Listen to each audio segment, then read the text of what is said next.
Selamat pagi anak-anak.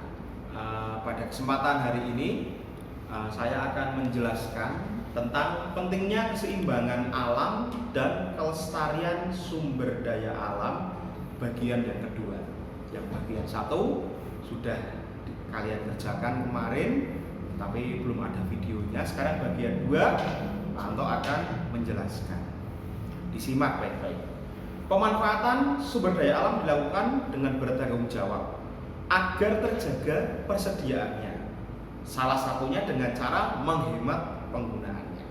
Nah, itu pertama. Menghemat sumber daya alam yang lain, misalnya menghemat saat mencuci, artinya berarti menghemat air. Yang berikutnya, melakukan daur ulang pada barang bekas. Barang-barang bekas yang sudah tidak terpakai itu didaur ulang kembali.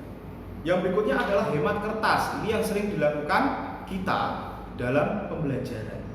Yang suka mainan kertas disobek-sobek, dibuang dan lain-lain, dicoret-coret, itu juga termasuk bukan pemanfaatan. Bukan menghemat ya, untuk pemborosan.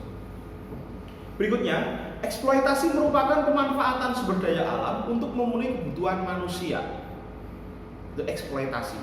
Eksploitasi itu sumber daya alam dimanfaatkan, dibuat, diambil untuk memenuhi kebutuhan manusia, itu namanya eksploitasi.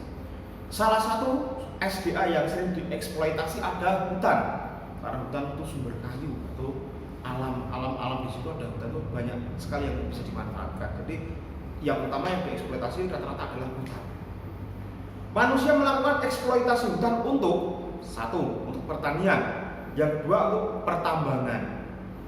Bisa ditambahkan lagi untuk kepentingan kehidupan sehari-hari, misalnya dibuat untuk kursi, meja kayu. Pertanian ya misalnya dibuat untuk menanam jagung atau menanam apa. Pertambangan diambil pasirnya atau ditaruh batu bara di dalam hutan tersebut. Itu contohnya.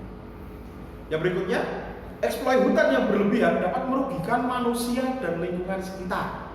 Itu jelas, ya, karena dapat menyebabkan banjir, longsor dan lain-lain. Ya, bentar.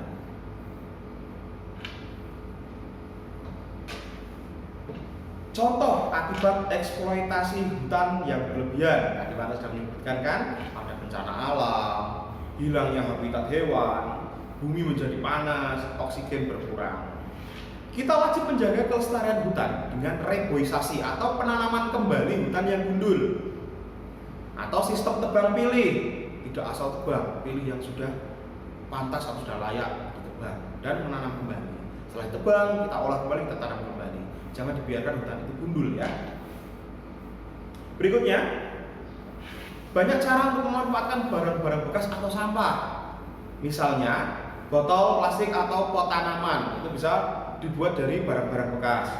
Barang-barang bekas dan sampah dapat diolah dengan cara 4R: reuse, reduce, recycle, dan replace. Di buku pena ada. Nanti bisa dibuka-buka ya. 4R itu harus hafal ya. Reuse artinya menggunakan kembali sampah yang masih dapat digunakan untuk fungsi yang sama atau fungsi yang berbeda. Contohnya, menggunakan kaleng bekas cat untuk dijadikan pot tanaman, itu reuse. Menggunakan koran bekas dijadikan sampul buku, itu reuse. Yang berikutnya reduce. Reduce artinya mengurangi potensi benda yang telah digunakan menjadi sampah. Sampah dibuang ke lingkungan harus sesedikit mungkin. Contohnya reduce, membawa air minum dalam botol minum sendiri daripada membeli air minum dalam kemasan. Bawa tempat minum ya. Kalau beli kan nanti ada sampahnya. Yang berikutnya recycle, artinya mengolah kembali sampah menjadi barang atau produk baru.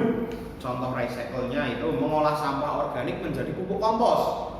Yang berikutnya membuat prakarya dari koran bekas, itu recycle ya. Oke. Yang berikutnya replace.